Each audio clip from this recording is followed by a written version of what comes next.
ନୂଆ ସରକାରଙ୍କ ବଡ଼ ଯୋଜନା ସୁଭଦ୍ରା ଯୋଜନାକୁ ନେଇ ଆସିଲା ନୂଆ ଅପଡେଟ୍। ସୁଭଦ୍ରା ଯୋଜନାକୁ ନେଇ ଆସିଲା ବଡ଼ ଅପଡେଟ୍। ରାଜ୍ୟରେ କେବେ ଲାଗୁ ହେବ ଏହି ଲାଭଦାୟକ ଯୋଜନା? ପୂର୍ତ୍ତ ଆଇନ ତଥା ଅବକାରୀ ମନ୍ତ୍ରୀ ପୃଥ୍ୱୀରାଜ ହରିଚନ୍ଦନ ରଖିଲେ ବଡ଼ ପ୍ରତିକ୍ରିୟା। ରାଜ୍ୟରେ ସୁଭଦ୍ରା ଯୋଜନା କେବେ ଲାଗୁ ହେବ ସେ ନେଇ ଲୋକମାନଙ୍କ ଭିତରେ ଦ୍ୱନ୍ଦ୍ୱ ଲାଗି ରହିଛି। ବର୍ତ୍ତମାନ ଏହି ଅପଡେଟ୍ ଆସିବା ପରେ ଲୋକମାନେ ସାମାନ୍ୟ ଆଶ୍ୱସ୍ତ ହୋଇଛନ୍ତି। ସୁଭଦ୍ରା ଯୋଜନାର ମୋଡାଲିଟି ତିଆରି ଚାଲିଛି। ବହୁତ ଶୀଘ୍ର ସୁଭଦ୍ରା ଯୋଜନାର କ୍ରିୟାନ୍ୱୟନ ପ୍ରକ୍ରିୟା ଆମେ ଆରମ୍ଭ କରିବୁ। 100 ଦିନ ଭିତରେ ସୁଭଦ୍ରା ଯୋଜନାର କ୍ରିୟାନ୍ୱୟନ ପ୍ରକ୍ରିୟା ଆରମ୍ଭ କରିବୁ। ବହୁତ ଶୀଘ୍ର ବାସ୍ତବ ରୂପରେଖ ଲୋକଙ୍କ ସାମ୍ନାରେ ରଖିବୁ ବୋଲି ମନ୍ତ୍ରୀ ପ୍ରକାଶ କରିଛନ୍ତି। ସୁଭଦ୍ରା ଯୋଜନା କ'ଣ? ନିର୍ବାଚନ ସମୟରେ ଭାଜପା ସରକାର 21ଟି ଗ୍ୟାରେଣ୍ଟି ଦେଇଥିଲେ। ସେଥିମଧ୍ୟରୁ ସୁଭଦ୍ରା ଯୋଜନା ଗୋଟିଏ। ସରକାର ଦେଇଥିବା ବିଭିନ୍ନ ପ୍ରତିଶ୍ରୁତି ପୂରଣ ପାଇଁ ଉଦ୍ୟମ କରୁଛନ୍ତି ମୁଖ୍ୟମନ୍ତ୍ରୀ ମୋହନ ମାଝୀ।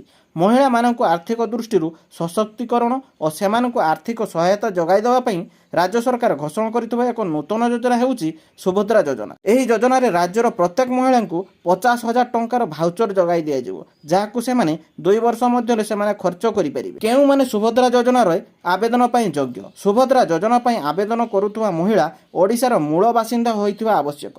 କେବଳ ବିବାହିତ ମହିଳାମାନେ ଏହି ଯୋଜନାରେ ସାମିଲ ହୋଇପାରିବେ। ମହିଳାଙ୍କ ବୟସ 23ରୁ 59 ମଧ୍ୟରେ ହେବା ଜରୁରୀ। ଆବେଦନକାରୀ ମହିଳା କୌଣସି ସରକାରୀ କ୍ଷେତ୍ରରେ ଚାକିରି କରିନଥିବେ।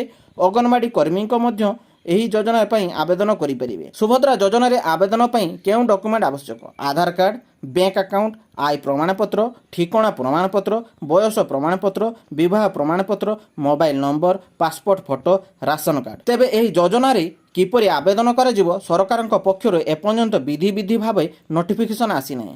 100 ଦିନ ଭିତରେ ନୋଟିଫିକେସନ୍ ଆସିବ। ବିଜ୍ଞପ୍ତି ପ୍ରକାଶ ପାଇବା ପରେ ଅନଲାଇନ୍ ଆବେଦନ ଆରମ୍ଭ ହେବ ବୋଲି କୁହାଯାଉଛି। ଏହା ଓଡ଼ିଶା ଗଭର୍ଣ୍ଣମେଣ୍ଟସ୍ ଅଫିସିଆଲ ୱେବସାଇଟ୍ରେ ଉପଲବ୍ଧ ହୋଇପାରେ। ଏହି ସାଇଟ୍କୁ ଯାଇ ଆପଣ ଆବେଦନ କରିପାରିବେ।